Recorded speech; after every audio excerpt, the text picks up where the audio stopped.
Vamos a buscar en Génesis capítulo 32, versículo 28.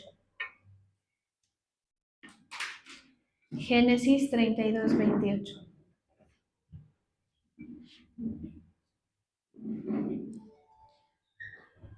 Y el varón le dijo: no se dirá más tu nombre Jacob, sino Israel, porque has luchado con Dios y con los hombres y has vencido. Gracias, Señor, te damos por este momento. Te pedimos que tú nos hables por medio de tu palabra, que fluya, Señor, con tu Espíritu Santo, tocando el corazón de cada uno, Señor, sembrando esa semilla que da fruto, que da vida, Señor. Hoy nos disponemos para recibir de tu palabra en el nombre poderoso de Jesús. Amén y amén.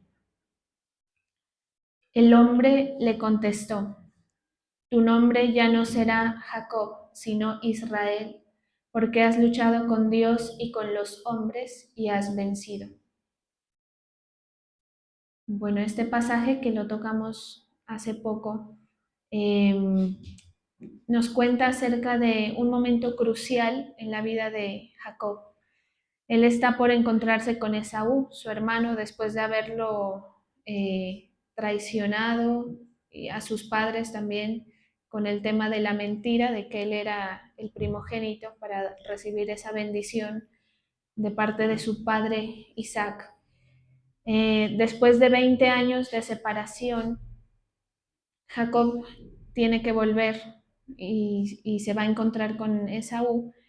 Entonces esto nos pone en un contexto en el que Jacob, si bien había logrado ciertos objetivos de la vida natural, también estaba un poco no muy claro en su identidad. Sí, o sea, él había trabajado donde su tío Labán eh, y había generado riqueza. Sin embargo, él sabía que pues lo que él tenía no era propiamente de él, sino de su tío.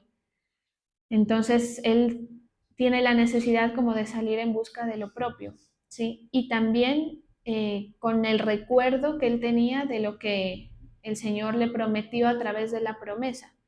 O sea, una característica de Jacob aquí es que a él nunca se le escapa del todo, a pesar de que tiene sus momentos, sus altibajos, nunca se le escapa del todo en la promesa, ¿sí? O la bendición que su papá le había dado, a pesar de que fuera, que no era para él propiamente. Seguramente él se hubiera sentido muy inseguro. ¿Será que esto se va a cumplir en mi vida? Porque pues la manera en cómo yo lo adquirí, entre comillas, fue usurpando esa bendición.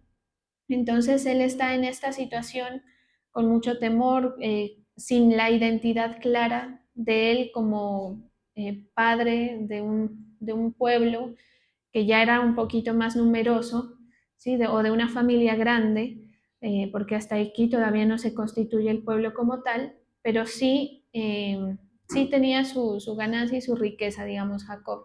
Entonces él está luchando con todo esto, ¿no? En ese momento. En el momento en el que se da este pasaje que estamos leyendo, que el hombre, el ángel de Jehová le dice: ya no se dirá más tu nombre Jacob. Él viene de una búsqueda intensa, porque él antes en Betel había buscado al Señor por segunda vez, ¿sí? Antes de encontrarse con este varón de Dios, que lo llama la palabra, que es el ángel de Jehová, se lo puede entender como Dios mismo. Y entonces se mira constante la búsqueda de Jacob. Es como decir, yo no voy a, en cierta manera yo estoy desventajado en mis condiciones, por eso me ha tocado recurrir a ciertas artimañas personales para lograr los cometidos que yo he querido lograr. Y necesito la bendición de Dios. Algo que no se pierde en él es ese reconocimiento. En otro personaje que no se pierde este reconocimiento es en José.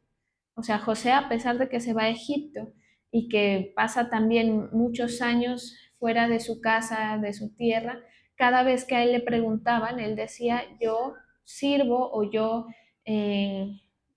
respeto, por lo menos, hay una palabra que no la recuerdo, a Elohim. Les dice a ellos en la versión textual de la Biblia, ¿sí? O sea, y Elohim es el Dios de Israel, ¿sí? Entonces, entonces él se va en esta búsqueda, en estas condiciones, en esta situación espiritual muy contradictoria su situación, y entonces se da esta promesa, ¿sí? La promesa, como se mencionó en una predicación anterior, se da no por la lucha en sí de Israel, de Jacob, perdón, se da por el rendimiento de él delante del Señor, ¿sí? Este es un factor, pues, que uno lo enseña mucho y que lo sigue enseñando, porque para que la relación fluya con el Señor uno necesita esa rendición, ¿sí? Y uno se da cuenta a lo largo de la vida personal que el Señor utiliza mucho la aflicción, la inseguridad, todas estas situaciones que nos hacen sentir no muy estables para atraernos hacia Él. Y pareciera un poco, pues, cruel de parte de Dios, pero realmente el corazón del hombre suele tornarse tan duro delante del Señor que es la única manera en la que el Señor puede arrodillarnos delante de Él, ¿sí? Y esta va a ser un factor permanente en la vida del hombre, donde nada es completo. Yo creo que ya nosotros lo hemos experimentado la mayoría. O sea, usted tiene unas cosas buenas, tiene unas cosas favorables en su vida, pero también tiene sus cojeras bien tenaces, que son las que le hacen recordar la necesidad de llegar delante del Señor. Esta es la condición de Jacob en este momento, eh, sintiéndose así. Sin embargo, el ángel le da la promesa, ¿sí? O el varón de Dios, como dice aquí. Aquí la palabra, o sea, este es un tema que nos habla del Evangelio como tal, o sea, Jacob o Israel es una figura muy crucial para entender el objetivo del Evangelio en la vida personal, ¿sí? ¿Por qué? Porque el Evangelio a veces no se entiende de la manera correcta, ¿sí? O sea, cuando uno le presenta la palabra a personas, a veces tiende a dar expectativas que son humanas o le da tintes humanos, uno en el interés por acercar a personas a la voluntad del Señor, a veces le da tintes humanos, ¿sí? Y el Señor lo va a ayudar y tranquilo, que el Señor no sé qué y demás. Y está bien, pues el intento, digamos, la intención está bien. Pero estos ejemplos, que de estos hay varios en la palabra, pero uno fundamental es este, estos ejemplos nos centran en qué es el Evangelio, cuál es la obra de Cristo, ¿sí? Que mire qué iba a pasar después de mucho tiempo. La obra de Cristo es esa obra en la que tú y yo llegamos a tener dos nombres, ¿sí? Uno, el anterior a nuestra vida con el Señor, y uno, y el otro, que es el que pasa después. Por eso, Jacob es Jacob e Israel es Israel, pero son la misma persona. Y yo ayer estaba leyendo la palabra y me detuve en este tema porque cuando el pasaje este donde Jacob, que ya era Israel, o sea, esto ya había pasado, ya le habían cambiado de nombre, manda a sus hijos a Egipto por la hambruna y la escasez que había. Les dice, vayan hijos a buscar, a comprar, les da plata, o sea, objetos de plata para que vayan a comprar el trigo y lo traigan para que no muramos de hambre, les dice.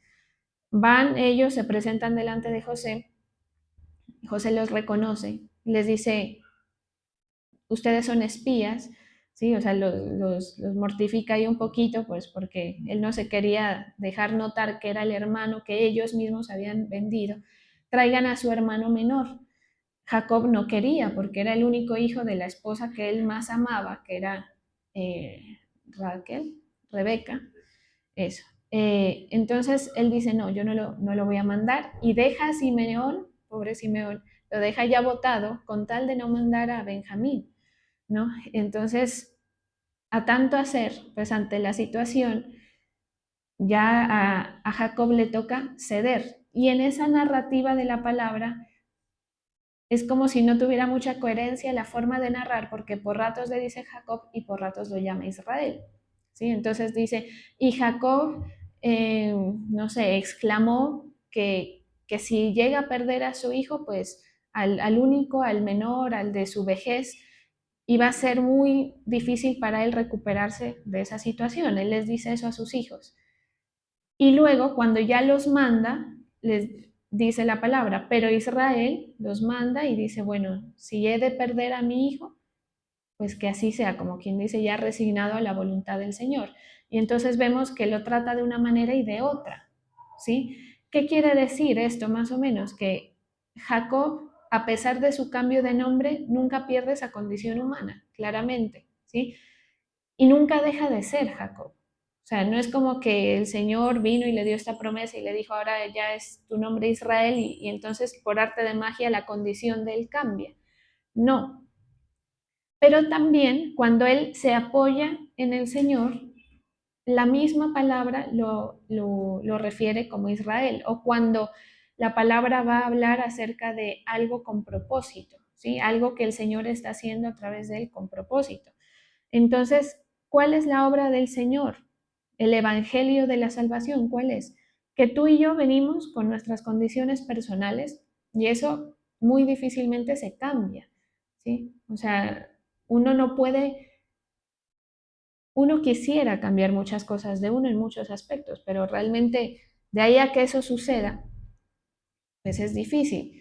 Sin embargo, el Señor nos propone ese cambio de nombre o ese cambio de identidad más que todo. O sea, el cambio de nombre es más representativo para Israel, o sea, para Jacob, que para el mismo Dios. ¿En qué sentido? En que hay un nuevo enlace acá mental en el que Israel dice, pero Dios me dijo que yo era esto, ¿sí? Pero a mí se me presentó el Señor y me dijo que yo ya no era Jacob, sino que era Israel. Y esa postura de fe, porque es una postura de fe, ante la vida, a ti te cambia la perspectiva y el actuar, ¿sí? O sea, cuando tú estás desarrollándote en tus cosas personales, se te cambia un poco la mentalidad ante las cosas de la vida. Por eso hablamos que es de un tema de identidad y los nombres son eso, ¿sí?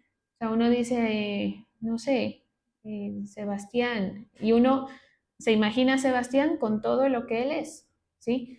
A Daniel, todo lo que él es, ¿sí? Entonces es un tipo que es así, no sé qué, tiene esta manera de hablar.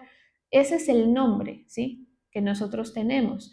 Mm, y configura tu identidad. Y tú y yo, pues nos autopercibimos conforme a eso, conforme a todo lo que nos pasó. ¿Qué es incorrecto? ¿Qué es absolutamente incorrecto y hasta deshonroso para el Señor? Que tú seas un creyente al cual el Señor le dio la oportunidad de tener ese cambio de nombre y tú en tu mente no lo has recibido. Por eso es que el Evangelio es por fe, ¿sí se da cuenta? O sea, para nosotros poder avanzar en este proyecto de Dios es necesario aceptar en tu mente y en tu corazón una realidad que el Señor te está poniendo, que no necesariamente va a ser tan visible ante los ojos naturales, pero que en tu corazón se asienta esa nueva verdad, ¿sí? Y eso es lo que conduce la vida de fe. Entonces tú ya dices, yo en otra época haría esto, pero como yo tengo la identidad del Señor, pues ya es como que no compagina el actuar y tú mismo lo vas modificando porque te crees esa verdad que el Señor te ha dicho.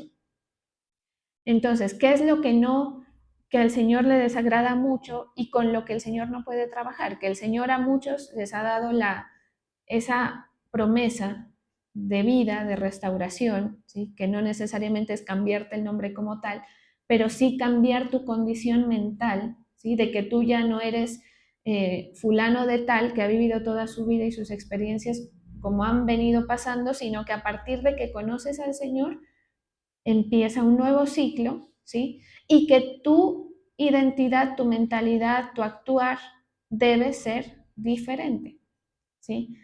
Cuando una persona creyente sigue actuando de la manera anterior, o sea, tú si vas a la iglesia, si escuchas, compaginas con algunas cosas que se predican tal vez, pero sigues actuando impíamente, ¿sí?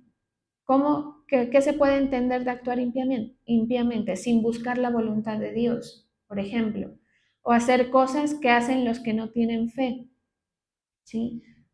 ¿Qué hace una persona que no tiene fe? Pues muchísimas cosas, entre esas, resolver sus temáticas por sí mismos, ¿sí? Buscar lo que necesitas, porque tú tienes las necesidades, a tu manera, ¿sí? Una característica de una persona que se identifica como hijo del Señor es buscar suplir las necesidades a través de Dios, ¿sí? Mire que aquí uno va dejando a un lado los esfuerzos personales, ciertos errores que nos llevan a seguir cometiendo los mismos de nuestra vida pasada y muchas cosas más, o sea, muchas cargas que la gente trae, que todos traemos, pero que en la identidad de Cristo, en la nueva identidad que nos ha dado Cristo, no deberían estar.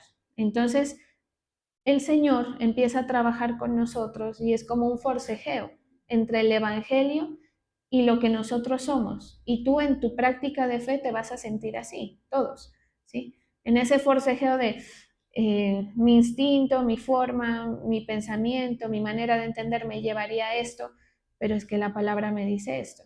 Pero es que quien me dirige por este otro lado. Aquí, en ese forcejeo incómodo que se siente feo, eh, es cuando el Señor está trabajando. Y es cuando tú estás dejando de ser lo que eras y estás empezando a sembrar acciones, actitudes que son las que te van a bendecir después. ¿Sí me hago entender? O sea, la obra regeneradora del Señor no es de la noche a la mañana, sino que requiere tu entendimiento y tu fe y tu identidad en Cristo para que eso se manifieste, si no en cualquier momento tú vuelves a lo de antes. El problema de volver a lo de antes es que los resultados de tu vida van a seguir siendo como los de antes o como los de tus antepasados, ¿sí? Y mire que es chistoso porque cada familia, cada linaje, se puede decir, tiene como su marca personal, ¿no? Así como, como lo físico. Uno dice, a ver, se parece a no sé quién, no serán primos, dice uno, ¿sí? Porque tienen ciertas características. Anímicamente y espiritualmente también existe ese ADN compuesto por el Señor y muchos factores más que determinan ciertas características tuyas, ¿sí? Y entonces hay gente que tiene debilidades y usted va a ver familias enteras que cometen como un mismo patrón de ¿qué se puede decir? De errores o de acciones, ¿sí?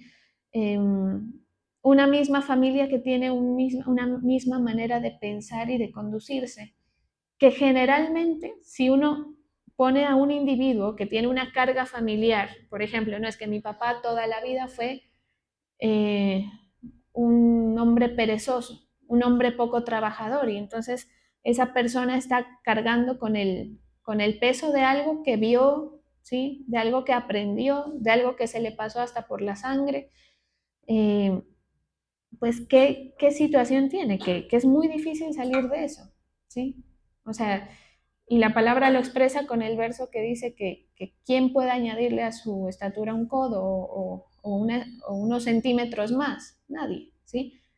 Salvo pues por cirugías y demás, pero pues aún así, ¿sí? Aún así es como imposible cambiar lo que tú eres, lo que cargamos todos, porque todos tenemos esas situaciones que nos heredaron nuestros antepasados, solamente van a ser posible cambiarlas cuando tú acá le creas al Señor de ese cambio de identidad que Él te quiere dar, para que tu fe, o sea, tu fe que actúa creyéndole al Señor, sea la que te conduzca, ¿sí? Cuando la fe te conduce, entonces, por eso el apóstol Pablo decía, ya no vivo yo, ¿sí?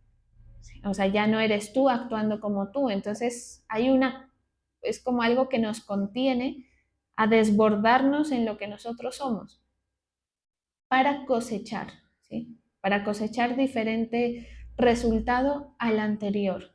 Una. Y dos, para conservar nuestro lugar o nuestra parte como hijos de Dios, que es lo que nos va a salvar. ¿Sí? Por eso la fe es la que salva. Y uno dice, no, es que al que cree, cuando dice que la salvación está para todo aquel que cree, uno dice, ah, sí, yo sí creo, pero la fe verdadera, la fe que realmente cree y que se come el cuento, por así decirlo, de que tienes una nueva identidad, hace que actúes de diferente manera. ¿Cuándo vemos esto? Cuando en la lucha con este ángel, Jacob llega un momento en que se rinde, o sea, inclusive, peor todavía, llega un momento en el que el ángel ve que es tanto el forcejeo de Jacob por ganarse la bendición que él en su mente pensaba que este hombre tenía, ¿sí? Que tiene que romperle esto, ¿sí? No sé, la cadera o algo por aquí, o sea, romperlo. Eh, y es eso el factor que a él lo obliga a entender que ya tiene que parar de pelear. No se queda solamente agarrado, dice, por el borde del vestido de este varón de Dios. Eh, y entonces eso es lo que sucede en nuestra vida siempre. O sea, uno está luchando y luchando con cosas y inclusive con el mismo Señor, ¿sí? Y a veces por eso es que el Señor tiene que meternos la mano, ¿sí? Porque la realidad es que nadie busca al Señor o en términos generales, las personas llegan por mera necesidad, ¿sí? Y hoy hablábamos esto con él acerca de que, o sea, uno está en esto y es como la actividad personal, al menos la mía lo es, ¿sí? O sea, en lo que me desenvuelvo. Y si a uno a veces le da como lochita pararse un domingo en la mañana para ir a esculta, un sábado en la mañana, le decía yo, ¿te imaginas la gente? O sea, ¿te imaginas la lucha de una persona que no tiene un compromiso, digamos, un poco más profundo y de más tiempo con la persona? Y entonces decíamos, es que realmente la gente viene es porque necesita. O sea, porque si no, tú te quedas allá. Si tú no sientes la necesidad, tú te quedas allá. Porque no hay algo que te obligue, que digas, "Uy, me cuesta en mi carne, no sé, en mi cansancio, porque ustedes tienen sus trabajos, sus asuntos, sus cargas, pero es más grave lo que yo tengo que vivir si no hago esto, ¿sí? Y eso es lo que nos obliga, entre comillas, ¿sí? O no es obligar, pero es lo que a ti te hace moverte, ¿sí? Y este factor de quiebre es el que lo mueve a Jacob a cambiar de estrategia en esa lucha, ¿sí? Entonces, cuando la palabra dice, no, es que Jacob, Israel, ¿sí? Ese nombre tiene como significado el que lucha con Dios. A simple vista parece que fuera una connotación negativa, o sea, si uno está, pues, es como una terquedad, se entiende, ¿no? Como si uno estuviera terco, luchando con Dios y hasta un poco de rebeldía, ¿sí? Pero lo que realmente representa, una es la perseverancia en la fe, porque pues él, sin esa bendición, ya había logrado ciertas cosas, ¿sí? Ciertas cosas que vaya, logrelas usted hoy por hoy, ¿sí? Que lo más difícil de hacer es riqueza en el mundo, pues, ¿sí? Ya había logrado eso, pero había perseverado y dependido, ¿sí? Entonces, hasta el punto de someter su voluntad a la voluntad de Dios, ¿sí? Cuando viene la ayuda del Señor a tu vida. Póngale atención a esto porque la ayuda del Señor a su vida no va a venir porque usted vino hoy, ¿sí? Ni por sus buenas intenciones de Señor, ayúdame. Cuando usted rinda su voluntad a la voluntad del Señor, no hay de otra. El rompimiento de la parte del cuerpo de Jacob representa eso, que ya este ángel tiene dominio de Jacob. O sea, ya el roto, ya seguir luchando no podía, ¿sí? Ya le toca rendirse a lo que el hombre de Dios quiera hacer con él, ¿sí? Y por eso la última súplica que él le hace, que es por favor, te pido que me bendigas, ya es una súplica diferente, la otra es como con un poco de ínfulas, ¿sí? Antes de esto, él está luchando y diciéndole que lo bendiga, pero con ínfulas. En la última, que ya él está tendido en el piso, cogido del borde del vestido del ángel, ya es un matiz diferente, ¿sí? Ya él sabe que ya está bajo el dominio, que ya esa pelea ya la perdió, ¿sí? Entonces, aquí es cuando el que lucha con Dios se entiende de la manera correcta, ¿sí? Que es reflejar esa dependencia absoluta a Dios y el rendimiento a la voluntad. Por eso, cuando la gente acude a buscar al Señor, una de las cosas que tiene que entender en la fe es que las cosas con el Señor van a ser a la manera de Él, ¿sí? Porque mientras tú sigas haciéndolas a tu manera, pues no va a funcionar eso que tú quieres, su voluntad, ¿sí? Y es lo mejor que puede pasar, porque ahí es cuando Él otorga la bendición, ¿sí? Cuando ya dejas de hacer las cosas a tu manera, ahí es el punto de quiebre. Y este es el Evangelio, ¿sí? Traer a las almas al Señor a rendirse.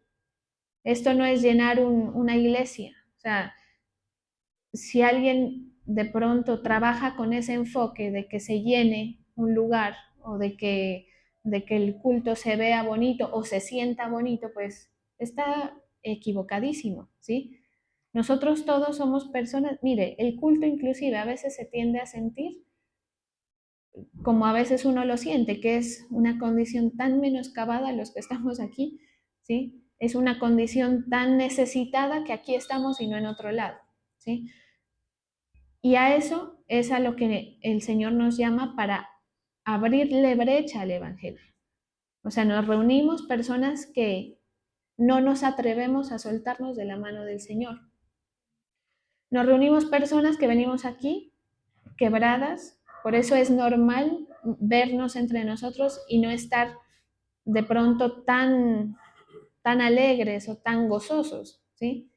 Porque pues sí, la palabra dice que el gozo del Señor es mi fortaleza y demás, y todo eso es cierto, pero hay una realidad y es que no siempre venimos acá con el ánimo o con la fe arriba, ¿sí? Y si usted está pensando que eso va a ser pues su vida con el Señor, estar animoso y gozoso, pues se va a dar cuenta de que no y se va a desanimar como muchos lo hacen, ¿sí? Depender de la mano del Señor, estar bajo su dominio o bajo su reino, significa eso. No me voy a mover, Señor, si tú a mí no me das el aval, si tú no me das el visto bueno. ¿Sí? Mire, cuando uno ha hecho una acción así, es diferente la manera en cómo uno vive ciertas cosas. En estos días a mí me sucedió un tema ahí y yo le decía al Señor, o sea, o más bien la sensación que yo tenía acá en mis contradicciones era, lo único que a mí me queda, digamos, de todo esto es que este asunto yo se lo presenté al Señor mucho en oración y no me moví hasta que me sentía muy segura de que era el Señor hablándome para moverme a hacer esto, ¿sí? ¿Qué pasa? Que uno igual vas a sentir las inseguridades, porque que algo sea la voluntad del Señor no necesariamente quiere decir que va a ser cómodo y fácil, a veces no. Y entonces uno a veces se contraría y uno dice, bueno, pero yo esto se lo entregué al Señor, dice uno, ¿sí? Y eso, que es un pensamiento que proviene de lo que queda de tu fe, ¿sí? A uno le sirve para afianzarse en la esperanza en Él, ¿sí? Uno dice, bueno, el Señor sabe, no voy a renegar de nada, yo estoy delante del Señor, las cosas que he hecho las he hecho delante del Señor. Cuando no ha sido así, pues ahí sí, entonces uno dice, ¿y ahora qué espera? ¿Qué me espera? Porque yo en mis adentros sé que yo me abalancé a hacer algo sin considerar qué pensaría ni siquiera el Señor de lo que yo estaba haciendo, ¿sí? Y entonces todos tenemos esa lucha. O sea, usted se va a dar cuenta de que uno quisiera, hay cosas para las cuales nosotros queremos como taparle al Señor, ¿cierto? O sea, uno a veces tiene sentires y necesidades que aparentemente te obligan a hacer algo por salvaguardarse a uno mismo, Una fácil de entender es cuando tú has cometido algo o has dicho alguna mentira o algo. La manera es, lo niego hasta el final, lo tapo, pero por eso mismo es que la palabra dice de la confesión de pecados.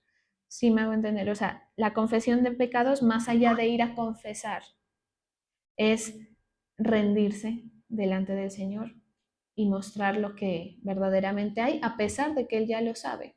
¿Sí?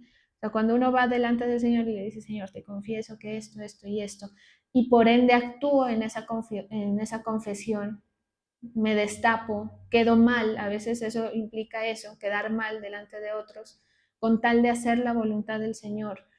O en el trabajo a veces la gente le toca poner su postura de fe así quede mal delante de otros, son ejemplos. Tú le estás haciendo una confesión al Señor, cosa que Él ya sabe, porque Él es Dios y Él es el que escudriña los corazones, pero que el acto de fe a ti te coloca delante del Señor en una manera en la que Él te puede ayudar, básicamente. Porque la debilidad y todo lo demás lo tenemos con o sin Él, ¿sí? Pero aquí es donde el Señor actúa de esta manera, ayudando o asistiendo a la persona que tiene fe. Entonces, Jacob refleja la identidad carnal de todos nosotros. Israel representa la nueva identidad en Cristo, en el Evangelio de la salvación. Vamos a estar ahí moviéndonos entre las dos aguas, por decirlo así.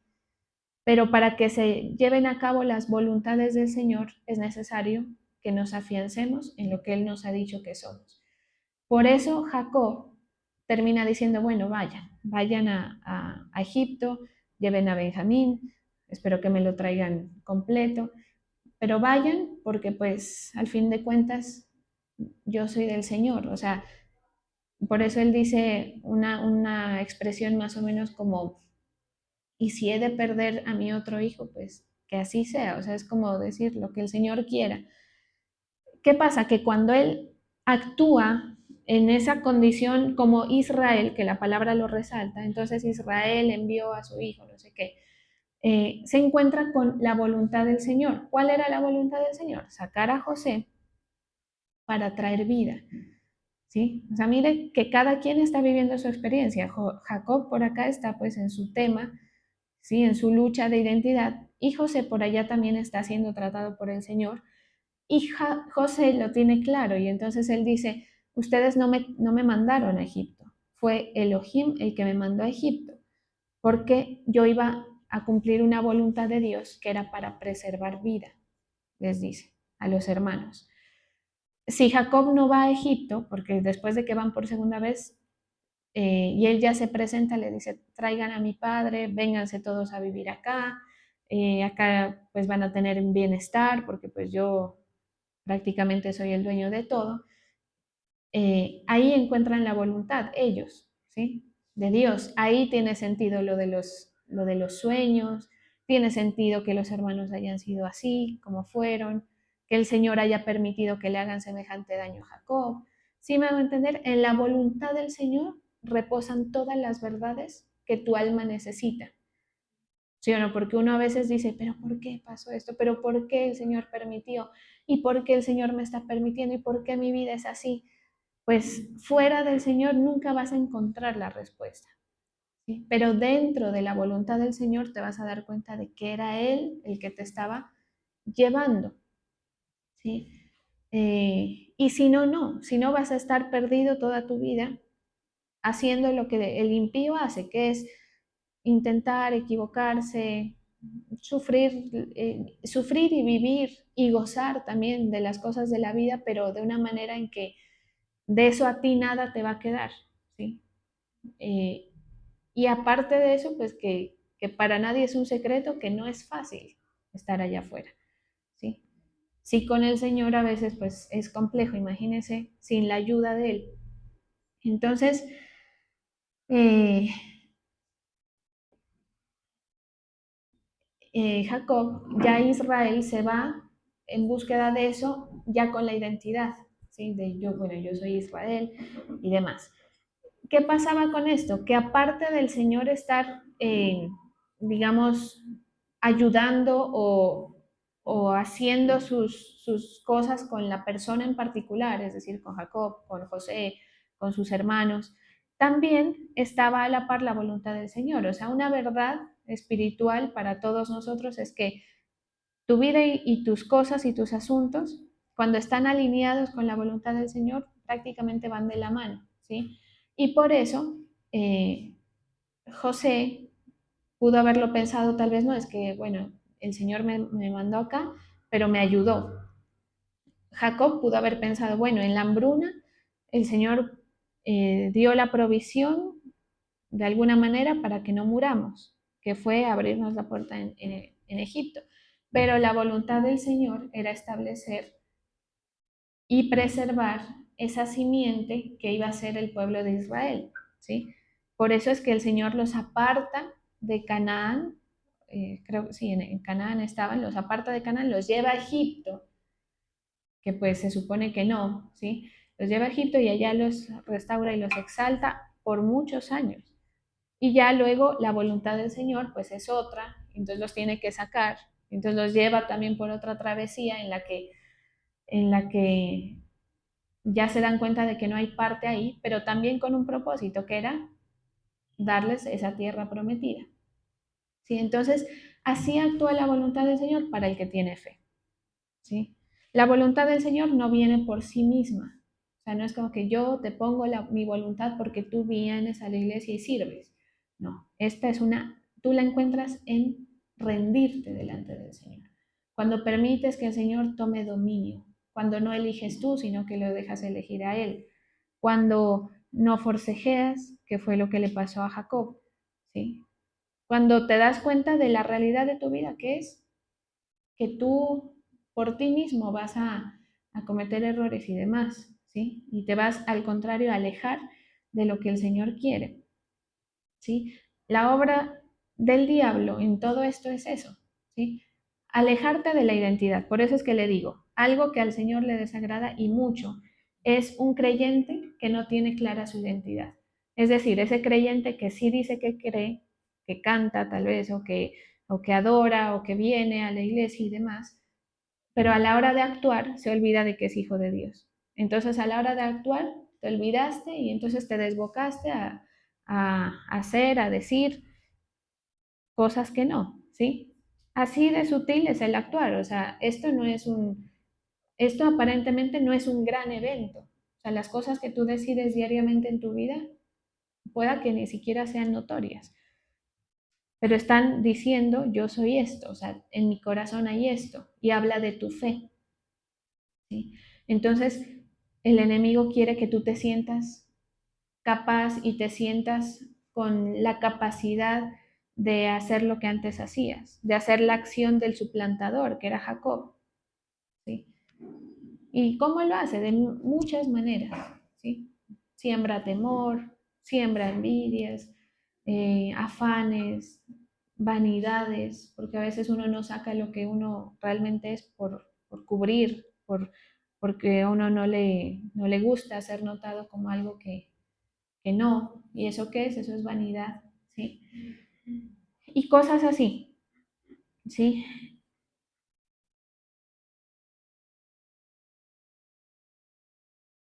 Y para terminar el tema, o sea, la historia esta trasciende mucho más allá de la historia de ellos, como les digo, mostrándonos qué es el Evangelio, ¿sí? Si no hay cambios en ti, tú eres un perfecto impío. Ese es digamos, dicho crudamente, la realidad, ¿sí? Ah, no, que Simón, Pedro, era Simón y era pescador, ¿sí o no? Y el Señor le dice, ya no te vas a llamar Simón, sino que te vas a llamar Pedro y ahora vas a ser pescador de hombres. Cuando Simón se cae de la fe, ¿qué es lo primero que vuelve a hacer? Ir a pescar, cuando ya se ve sin el Señor, ¿sí? O sea, tú cuando estás actuando en tu condición pecaminosa, lo que estás diciendo es, no tengo fe, ¿sí? No tengo fe. Entonces, por eso, a pesar de que voy, a pesar de que estoy ahí en el contexto de la iglesia, Yo hago mis cosas que sé que no le agradan al Señor, que sé que no compaginan con mi identidad, pero las estoy haciendo. El tema es que esto ni te salva, que es el punto más importante, ni te bendice, ¿sí? Esos dos factores que son, pues, todo prácticamente, ¿sí? Porque, pues, la gente lo que a veces quiere, o lo que la gente quiere y por lo cual acude al buscar al Señor es por la bendición, pero porque todavía no nos ha caído la realidad de la vida después de la muerte. Pero si eso es así, si tú lo alcanzarías a vivir, la prioridad cambiaría, ¿sí? Mejor dicho, algún día ya nos vamos a dar cuenta de eso cuando muramos y vamos a decir, "Uf". Y si nos salvamos bien, pues vamos a decir menos mal que el Señor no me permitió soltarme. Y si no, vas a decir como yo estando ahí, pudiendo haber eh, cambiado mi condición eterna, porque ahí sí ya no hay nada que hacer y no le paré bolas al tema, pues terrible, ¿sí? Y ese es el Evangelio. Mire, el Evangelio va en esos dos sentidos, principalmente en el eterno. Quiere decir que hay gente que está aquí que no se salva. Eso es lo que la palabra nos está diciendo, porque no tienes fe. ¿Y cómo te demuestras a ti mismo que no tienes fe? Porque actúas como Jacob, ¿sí? Y no hay retorno, porque un tema que se menciona aquí es que, claro, tú te vas a ver en esa dualidad, ¿sí? Y a veces las condiciones son tan severas que uno dice, no, yo ahorita soy Jacob, ¿sí? Pero al final, lo que tú decidas al final, lo que vayas demostrando con los pasos que tú das, dicen si tú haces parte de los de Cristo o no, qué identidad tienes. Y todo eso pasa dentro de ti, ¿sí? Por eso le digo, el cambio de nombre no es para el Señor. O sea, no es que el Señor necesite a ti cambiarte el nombre. Tú eres tú, te digamos como te digamos, ¿sí? Te llamemos como te llamemos, puede decir el Señor. La diferencia está en ti, si tú le crees y si tú te alineas a eso que el Señor te está diciendo. Vamos a orar.